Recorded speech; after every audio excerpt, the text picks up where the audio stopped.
Everyone has a dream. Open up a youth center. Fashion company. Film actor. But only some choose to chase them. Do I really believe that I've got what it takes? This is Dream Quest. I think I'm gonna encounter something big here.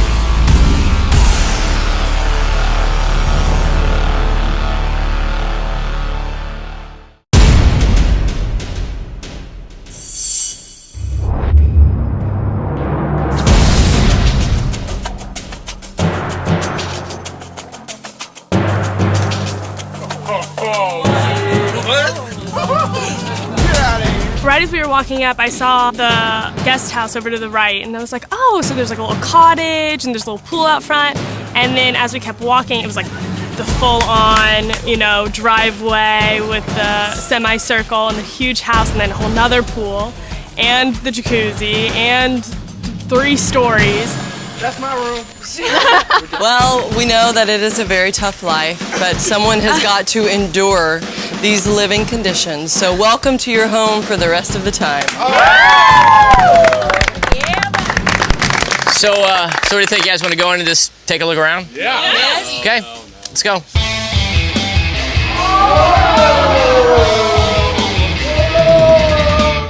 This place is amazing.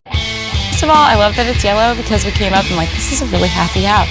And it's right on the water, it's beautiful, and the inside is just gorgeous, and it's just, I'm loving the keys.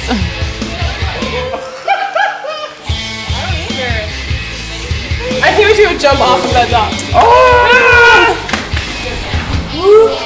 This is me right here.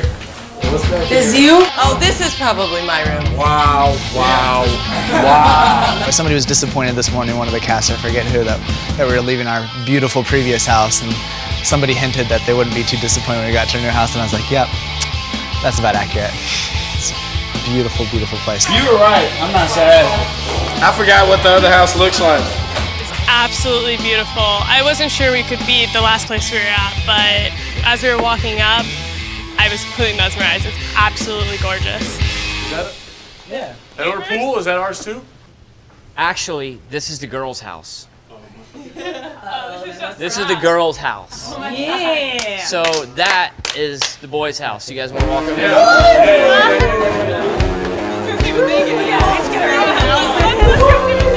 Well, yeah, we got a girl's house. I thought, where are we gonna sleep? And then they took us to this bro pad out back. Oh, I see it. There's another tiny pool down there. Oh, nice. And it's right by the pool. I mean, it's got a pool table in there. This screams, dude. I take all of that, Terry. You need them because you haven't won the challenge.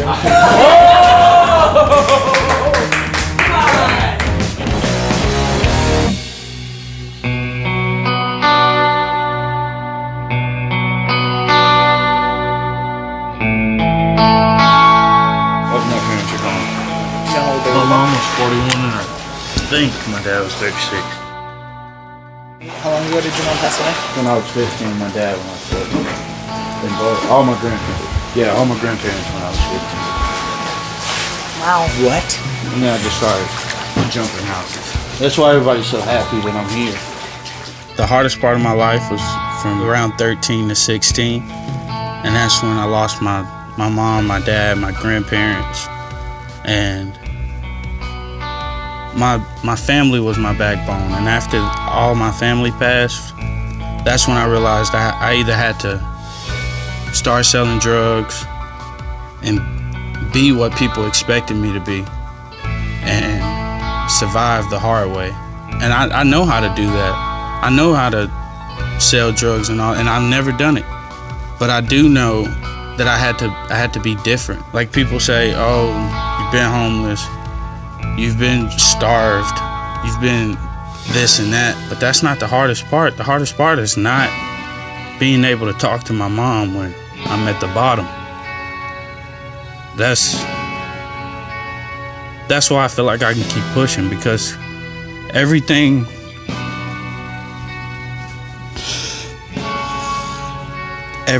compared to losing my mother, all that means nothing. It doesn't even bother me.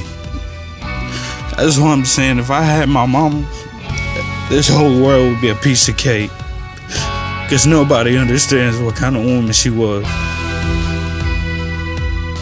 The day at the hospital when my mom was passing, I had just got out of football practice and they were like, Timmy, you need to hurry up and get to the hospital.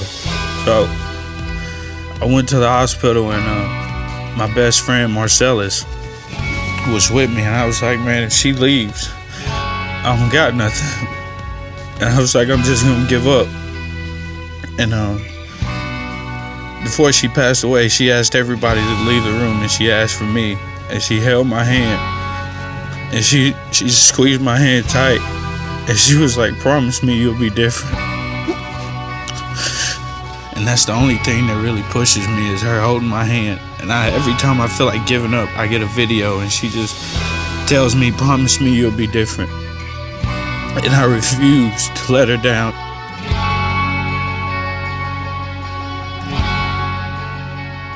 Timmy is one of the most passionate and loving guys I've ever met. And his love for his friends and family is just so big, and it was really, I felt really blessed to hear his story about losing his parents and growing up without them. It was really eye-opening for me into his character. I think being around people that want to succeed, I feel like they support my promise to my mom, and that's what makes me open up to them. But it's like, come on in, come on. I'm gonna take as much as I can, much wisdom, love, laughs, everything. I'm gonna take as much as I can because that's what I get from it. I feel like they help me get closer and they put me in a better mood, and I don't get down on myself. And I'm always encouraged when I get around Matt, I'm never in a bad mood. Matt always puts me in a good mood, and I never think about, oh, it's hard, I feel like giving up. I'm always thinking, like, what's my next move? And when I get home, I need to think the same way. What's my next move? Volunteer, figure out my specific dream. And that's what I've learned. Like, surround yourself with positive people and you'll think positive.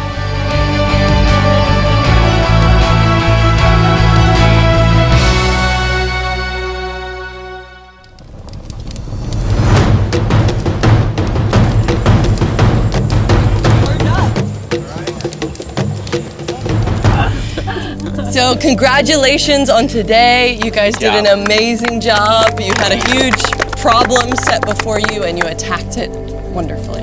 In fact, our cue card today gave us an indication that we were going to be dealing with a problem that would require some creative thinking. And talk a little bit about the problem facing you when you arrived at the beach today. I thought it was a great example of having a good attitude under bad situations, because it's so easy to have a good attitude when everything is going well. But for us, from the very get-go on our team, it was kind of like, I think I asked the question, all right, who knows how to tie knots? And we got crickets. We got nobody. So the plan was basically, hey, let's communicate, because none of us have any idea what we're doing here, and let's just come up with ideas and go from there. So we were at the starting point, figured we didn't have a great chance at doing real well, but everybody had a great attitude, everybody communicated well, and those were the two biggest parts of, I think, our success today.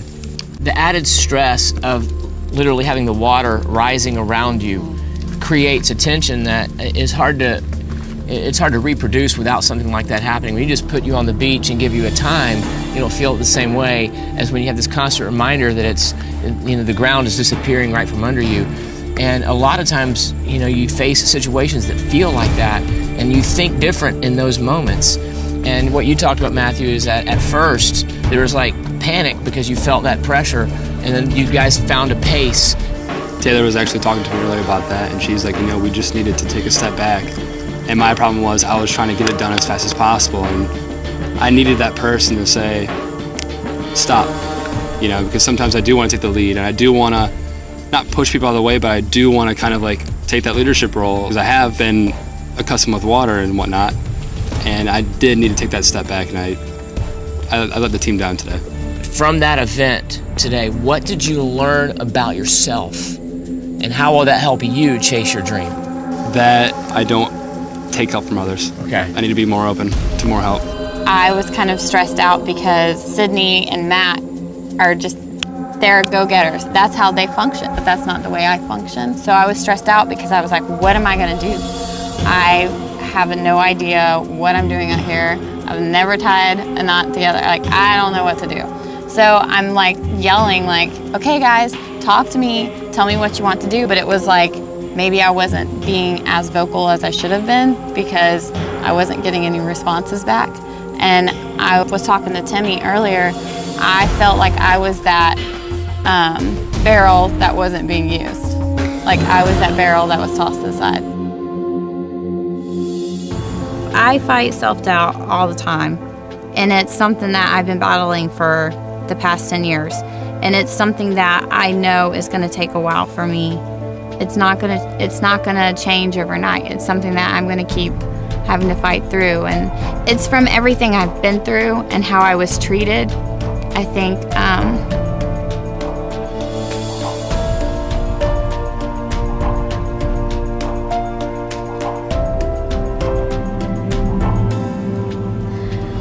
when you're a girl and you lose your hair, you lose your identity.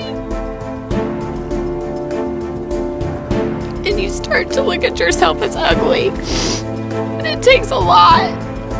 It takes a lot to recover from that. And so it applies to how I look at everything in life, and I feel like I've accomplished a lot since I've been here and how I view myself.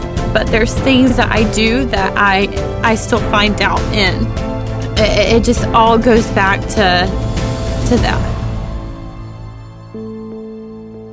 One of the most priceless things that you can learn is how to look at your team, how to look at their different giftings and their different personalities, and how to not only get them to work together, but to get them to flourish in who they are. Because a team doesn't work if you have all people with the same personality. So as a leader, how do I relate to them where they are? How do I make them not feel like the barrel floating away? How do I take a step back and get the big picture and have that calm person, plus you value that other person more? I was having a conversation with my oldest son when he was 7, Siesta Key, Florida. I'm trying to force him to come down to the water and see these stingrays that are in the water. And he's like, whoa, stingrays? No thanks. I'm like, they're not gonna sting you, man. I'm pulling him down the beach and he's dragging his feet, and my 7-year-old son said something that most 7-year-olds don't say. He says, Daddy, why don't you respect me? And it was like, bam. And I sat down in the sand beside him and I was like, this is not normal, you know? And I realized, you know what, Gabe, you're right. This is not an issue of right or wrong. This is me forcing my will on you. This is me forcing you to do something I want you to do because I think it's cool. And if you don't want to go see the stingrays, you don't have to go see the stingrays. By this time, I'm like, got a lump in my throat and tears in my eyes and asking him to forgive me. And he says, I forgive you, Daddy. Now let's go see the stingrays. And I learned a couple of things. The more I forced my way on him, fear rose in his heart because I was communicating to him that I didn't respect him. And when you don't respect somebody, it communicates to them you don't love them. And when I communicated to him I do respect him, love was communicated, fear was gone. And so I learned that in a pretty powerful way. But the second thing I learned is that my 7-year-old child can teach me. Well, I think the major thing for me right now, as I'm starting my own company and I'm taking on that leadership role and I'm bringing people together and creating a team to accomplish my dream, I think with a few members that are working with me on developing my website and graphic design and some other things, I need to realize and put myself in their shoes that how I'm pushing them for deadlines and getting things done might not be the best way of communication with them. Two things with people is people need to be empowered and need to have a sense of purpose. You have to empower people. People don't want to just be pushed around, or they need to be empowered, even if it's in the context of they work for you and they have a specific job. They still need to be empowered, and they need a sense of purpose to feel like that it means something. People want to do something that matters. They all are coming to me and working with me because they have a goal too. They want to get something out of it, and I need to realize what they are trying to accomplish and how they work and what their personalities are, and not focus solely on what I need from them. You will be much more successful if you don't use people to achieve what you want. And I think that's the one thing I'm really learning is I never thought that I was using them. I always thought that I was working with them. But over the last few days, I'm realizing I don't think I'm paying close enough attention to what their personal needs are and what their personality is. Something I had been thinking about in the past and has been brought up here is my need to do a better job of finding people's strengths and looking for people's strengths, because I find it naturally easier to look at people's weaknesses instead of their strengths.